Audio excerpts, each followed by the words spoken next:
Another TV, 4K HDR, this time a Sony, and I've wanted to try a Sony 4K HDR TV for quite a long time.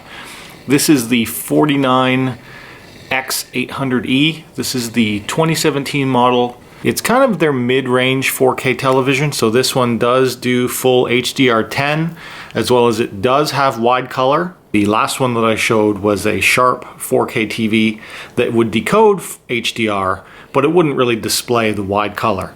This one can do it all. And the other cool thing about the Sonys is they run Android TV, so it's like you get a Chromecast and a Nexus player built right in. So that also means that this TV will natively do Kodi. Alright, so let me get it hooked up and I'll show you. I am curious, is it going to fit in my cabinet? This is my current LG TV, which is a 43 inch, but it's an older 2011 model with some fairly thick bezels. And the 49 inch Sony will barely fit. For now, I've just been testing it in the back room here. This is my rear room where I have a 100 inch projector, and this is a 50 inch TV. Look at how much smaller a 50 inch TV looks. Anyway, just turn it on quickly. It is currently connected to the internet. It's just about through the setup and stuff. I don't have it hooked up to my antenna or anything yet, but this is your TV interface. It boots up into Android TV, and then once it does have all the inputs connected, they're down here. So you have all your HDMIs and your TV tuner, and then it runs apps. Cool thing about the Android TVs is that they have the voice button right here. 47 times 138. 47 times 138 is 6,486. What's the weather today? Today's forecast for Clarence, Rockland is 18 degrees with showers. Is it going to rain tomorrow? No, rain is not expected tomorrow in Clarence, Rockland. The forecast is 18 degrees and cloudy. See how smart that is? It's contextually aware. What about next week? Rain is expected today in Clarence, Rockland. It still knew I was talking about the weather, which is very impressive to me. Google is by far the best voice assistant, in my opinion. Now, there is something that I don't like about this TV right off the bat is look at this gigantic power brick. That's your power brick for the TV. And the cable to your AC cable, look at how short that is. So you've got that, and then this longer, after it converts your AC to DC, then your DC lead comes out and it loops around, and it's a little bit of a longer cord, but still, this is all you got. It's just that. On the back of the TV, it is very thin up top, and then it has a little bit of a bigger junk in the trunk. Now, this is what I meant about the back of the TV. It has a little bit of a hump in the back, so it's very thin up top and then juts out in the back. Now, I don't know, they put a thicker rear on it. Why couldn't they have put the power brick in here? So that separate power brick is quite annoying to me.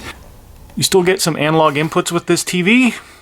So you get a component in, video in, remote. It has wired LAN as well as AC Wi-Fi. It comes with an IR blaster, which I need to look up why you would want that. It actually comes with the external IR adapter. Here we have our audio outs and ins, 2 HDMIs on the back. Here's the side inputs. You have your coax, 2 more HDMIs, 3 USB. I'll show you the remote.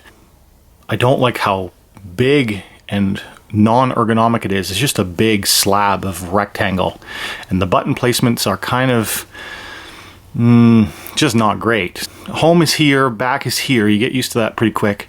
There's a quick discover menu, there's a quick action menu, TV, your guide, volume up, volume down. This one does have full numpad, some quick searchable buttons for apps, and then some extra play, pause, rewind, all that kind of stuff.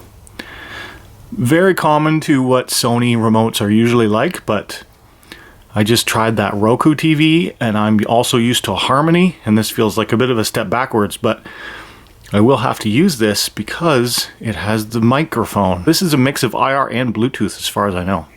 Unfortunately, this is looking like it's not going to work out very well, so I've been able to get it to kind of hang there. It's floating right now. being kind of dangerous. A thicker edge here, so right now the TV is just resting on the edge. Even at the widest point in this cabinet, I can't get it to sit flush, so it's a 1/4 inch off. I can put in a 43 inch wide TV max, and this one's 43 1/4. It's a 49 inch TV, but it's 43 1/4 inches. That looks cool though, the way it's just floating there. Glare is still a problem. That's only really a problem during the daytime, but that's, again, why are these new TVs have such glossy panels? The older TVs, you see how it's more matte? These new ones, I guess in order to try and raise up the contrast, they have glossier panels, but that makes the reflections much more of a problem. Alright, unfortunately I think this TV is not going to work out for us, just because of my cabinet, which I'm unwilling to change. It just doesn't quite fit in there. I mean, it's hard to see because of the brightness of the TV, but it's just floating in here right now. I have it wedged in along the sides. So I am going to have to return this TV, but before I do, I thought I would show you some of the unique interface things about it. So let me set the camera down and I'll go through some of the interesting things. It does auto detect some of the inputs, so I have a PlayStation 4 connected. As soon as I connected it, it picked it up on HDMI 2 automatically. In my last video about the Sharp TV, I had lots of problems with that TV getting the ARC working, the audio return channel. This one I had some difficulties with, and when you go into the settings, there is no specific thing about ARC in here. In any of the side panel list, you can go into your inputs, and for each HDMI input signal, you can just turn on 4K on or off. 4K only works on HDMI 2 or 3, but there's nothing about ARC. It either just works or it doesn't, and ARC is only available on HDMI 3. And for some reason, when I had my PlayStation 4 connected through my receiver box, ARC would not function. As soon as I unplugged my PS4, put it into HDMI 2, directly into the TV, and my receiver was in HDMI 3, then ARC audio return channel worked fine. Deeper into your pose through the television remote. Squeezing your leg in tighter. There are some unique things that they added into the TV, just some quick settings. There's a discover menu where you can, it'll automatically serve up to you things that it thinks you want to watch. It knows your history from Netflix and YouTube. Since the TV does connect to your Google account, it knows what you're doing based on all those type of services and what apps you're using. As well as there is a TV action menu, where this is a quick menu where you can get into the picture settings.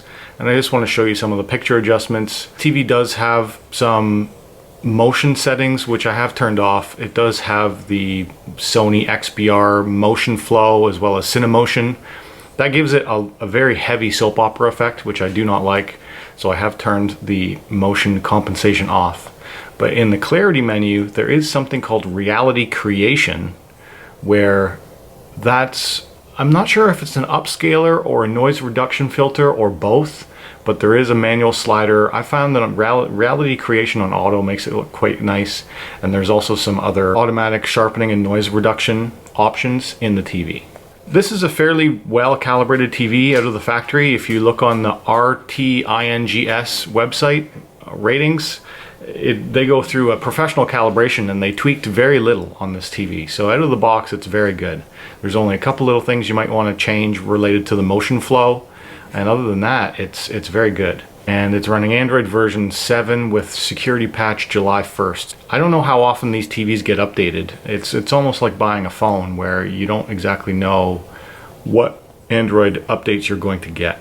It does have Google Cast built in. It has your Bluetooth control, voice control, and you can install apps. It has a little illumination light on the front that you can turn on or off.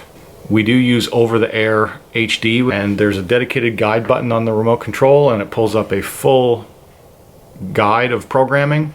I believe it pulls it in off of the internet, because sometimes a signal, when you're watching a channel, it will actually tell you on that channel what is playing, but when you bring up the guide, it says no program information.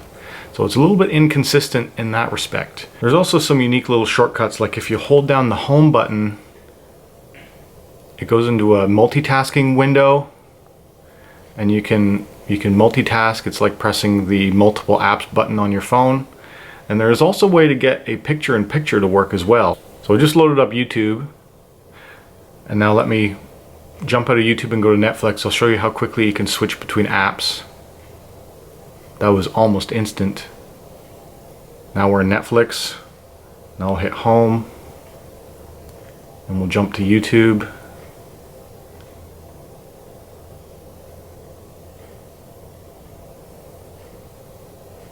It's pretty quick. It has a quad-core CPU. Now in order to get picture-in-picture to work, you can press the little action button menu, and there is a... oh, maybe it doesn't work from an app. Let me go back into TV. There is a dedicated button to jump to TV. So now we're playing broadcast TV. If I bring up the action menu, there is a picture-in-picture option, and it throws it up in the corner just so that you can navigate through the UI while still watching your show up in the corner. So I could load up YouTube and be streaming TV in the corner. I don't believe there's a way to resize it though. It's a good TV, it's just not going to work out for me. And in particular, this is the 800E version. It's the 2017 model, and this one is an IPS display. So one of the major complaints that I had about the last TV that I showed on my channel was how the colors washed out off axis. This one is using IPS technology instead of VA, so the colors hold up to an extreme angle. So we're on a very extreme angle here, and the TV is perfectly watchable. For me, I personally prefer IPS technology over VA. I would rather have the wider viewing angle than I would have the heavier contrast. There is a compromise you have to make with these panel technologies unless you're willing to spend all the money to go up to OLED. If you want wide viewing angles, buy an IPS TV. If you want excellent contrast and deep blacks, buy a VA. But the VA, you have to be sitting perfectly straight on in order to get it to look great. This is a full 10-bit panel, and it does have the real wide color support. When it switches into an HDR mode, you get no notification that it has done so. All you really notice is that the colors got brighter and the whites got brighter. It doesn't give you any kind of visual indication that it is in HDR, but it does fully support it, and I've tested it with YouTube, and it works fine.